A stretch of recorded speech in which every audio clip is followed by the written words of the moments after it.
morning. Good to see you guys.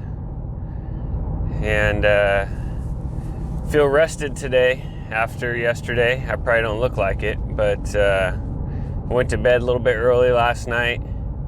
Adjusted my schedule a little bit because the new access point we have doesn't take me as long to hike into the mountain. Just have to hike down from the bottom, which is it's been a lot easier, a lot faster. So I was able to sleep in like 10 extra minutes, and we'll just kind of keep adjusting the time from there.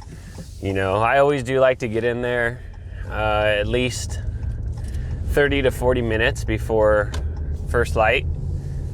Just to kind of, you know, get in there, let things settle down, get quiet. But hey, yesterday, a little buck encounter, which was good. I'm really not that upset about kind of the result there. You know, we can talk about the goods and bads here. So bad was, yeah, the opportunity was blown. He was there. I had a shot at him. I believe that if I would have been able to pull my bow back that first time, I believe I would have got a shot on him. I really do. I think he stood there long enough for me trying to figure out what I was when I started pulling back the first time that I'd have been able to get a shot at him. I just think a little bit of nerves, having a big buck standing right there in front of me 20 yards out in the open a little bit, I think got to me probably. And the way my body was turned, I don't think I was fully ready to shoot. He just came up, you know, it wasn't like you were able to watch him kind of walk down the hillside into the spot and get ready. It was 1 second he was on top of that rock canyon, and he was in that hunting spot so fast. I didn't even have my bow in my hand, you know, so he was just on me so quick, and that's just something I guess you're gonna have to get ready for, you know.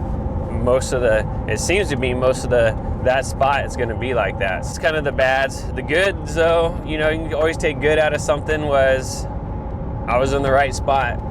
I wasn't going to hunt yesterday. So by hunting yesterday and getting up and you know, forcing myself to go, I had an encounter with a wild animal that was pretty cool. He didn't see me, he didn't smell me within 20 yards. So all that kind of stuff worked. You know, so that's all the positive right there. Learning period this is the second season. I found this spot very late last season, like December time. So only hunted it a couple weeks last year. Got cameras in there, been watching it. And it appears to be a really good spot. All these pictures of the bucks, and it seems to be the only spot on the mountain right now we're getting pictures of the bucks. But I have not been able to figure out yet a spot to put a ground blind, which would have helped yesterday for sure. And the freedom of having a little bit more movement. And I think I'd have, you know, obviously with that, you know, you can get ready a little bit faster and better and more prepared. Or put a tree stand. And the problem with the tree stand is there's not an abundance of trees. The mountainside that I hunt's all like shrubs. And now this one little spot has 3 or 4 like scrub oak trees, and the problem with those is they're never straight. They're always crooked.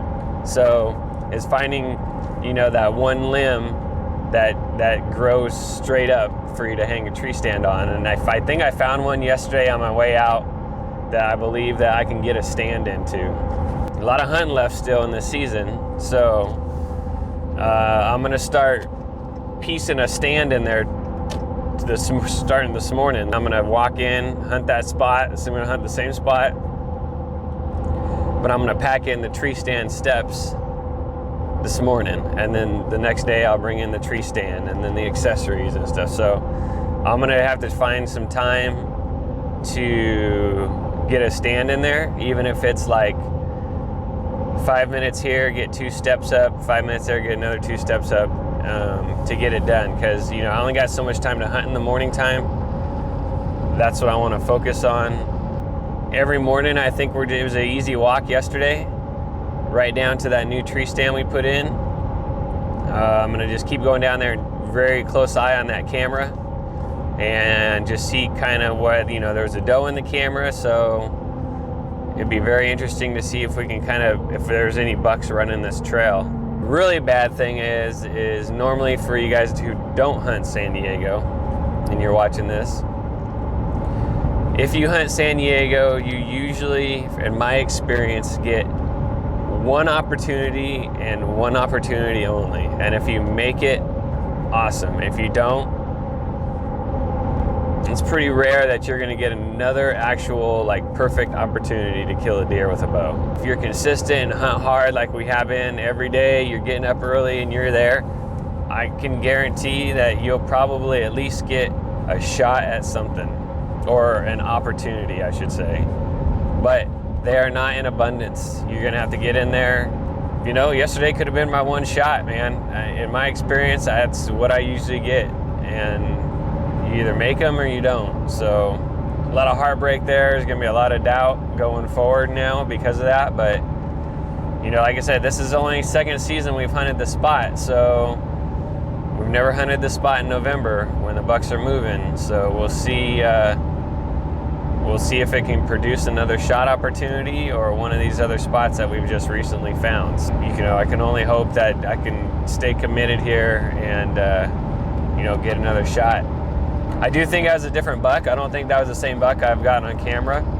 He wasn't as wide and tall and big as the big 3x3 we have on camera. So I think that was a completely different buck. And then notice that that buck walked right in front of my camera yesterday. So when I was talking to my buddy and was telling him there was a buck there, I was like, oh, I'll just send you a picture. He walked right in front. The camera never even turned on or took a picture of him. So I messed with the camera a little bit.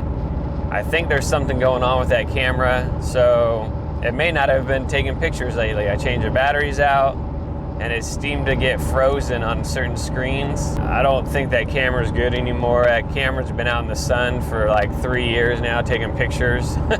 So it's done its job. Luckily I had a brand new camera in my backpack I happened to just have in there.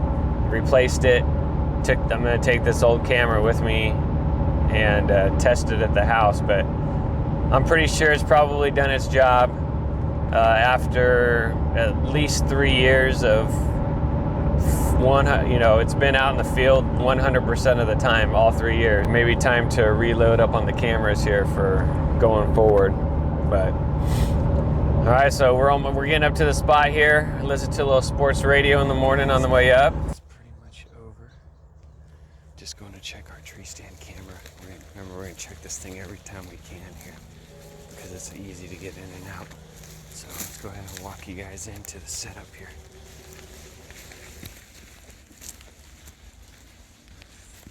Here's a trail that runs this fence line here. This is also a cattle trail too. There's some cattle.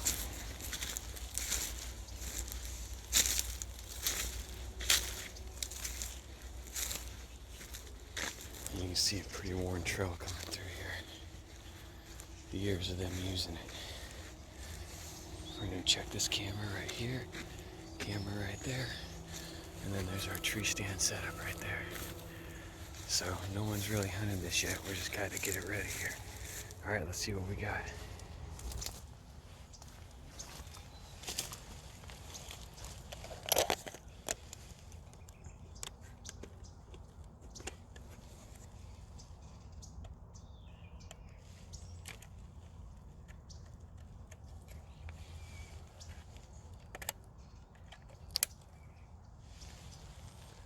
Let's see what we got.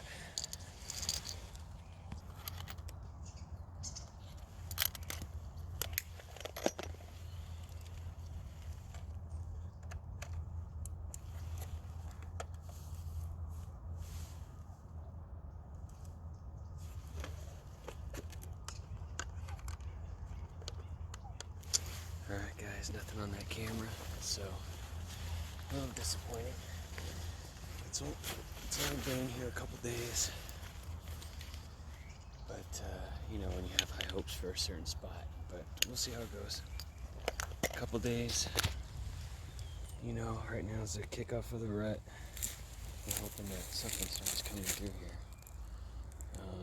You know, there's a doe that came right out here the other day when we checked it, so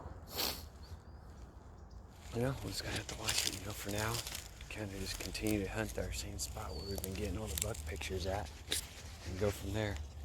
You know, now that we have access to the lower level of the mountain we're hunting, man, the lower portion looks so good in there.